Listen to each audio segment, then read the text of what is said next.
Hello everybody, welcome back to Starkey Forum Said. So my name is Samantha. Americans, it's time to take our country back. If you think I'm joking. The Venezuelan prison gang known as Trinidad prison gang has taken over an apartment complex in Aurora, Colorado, right outside of Denver.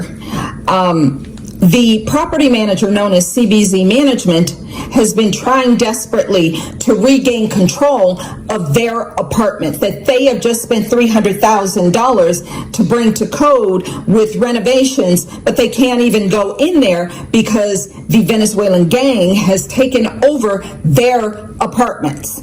The city has denied the allegations. Local officials and the media, including Kyle Clark of 9 News, have denied the allegations, even though they have posted eviction notices on the doors of residents and given them a very short amount of time to move out, find somewhere else to live, figure it out, we don't care. If this had been Cherry Creek, if this had been Greenwood Village, Jared Polis, the Colorado governor, would have sent in the damn National Guard. So let's run through this.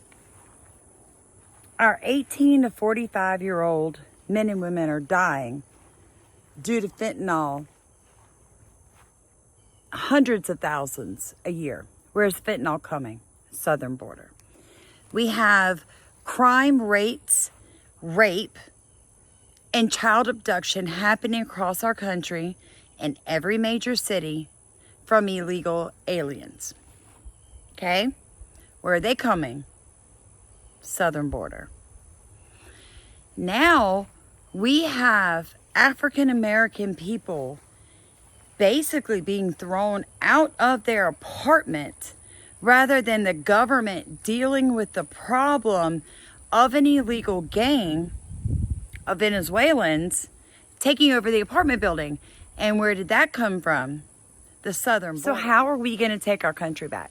First off, we have got to get Trump into office because I don't care anymore. You can call me racist, you can call me fascist, you can say whatever. Illegal aliens have no place in my country. I don't want you here, and I want you to go back to your country and fix your own failing system. You were a failure in your country.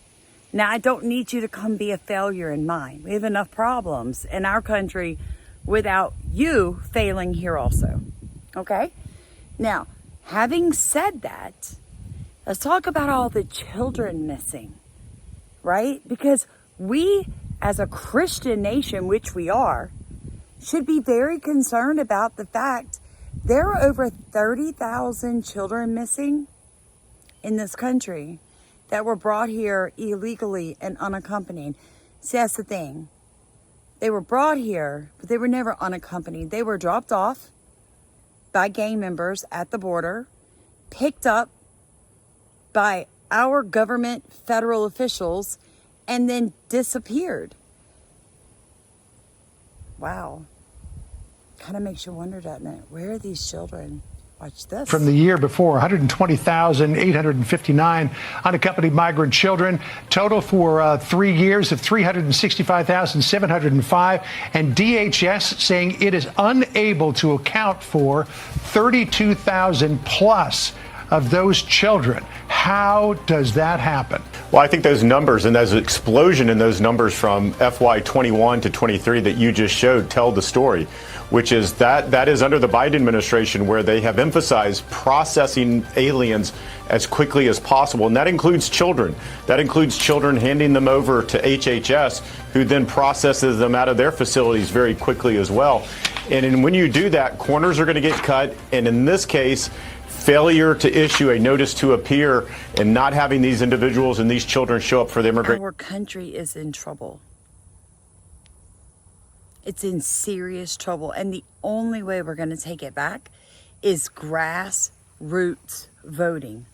Folks, you either need to run for office or you need to help put somebody in office that cares about the people and truly about the environment. Not anybody that's talking SEG scores or 2030 agendas or any of that nonsense, because they're about the Great Reset. They are not about the environment. In my humble opinion, if you vote for Kamala Harris, every fentanyl death, every abused woman and child, every robbery, every murder, every African American kicked out of their apartment because the government doesn't want to deal with the illegal alien gangs, all of that, I'm going to lay it at your feet, friend.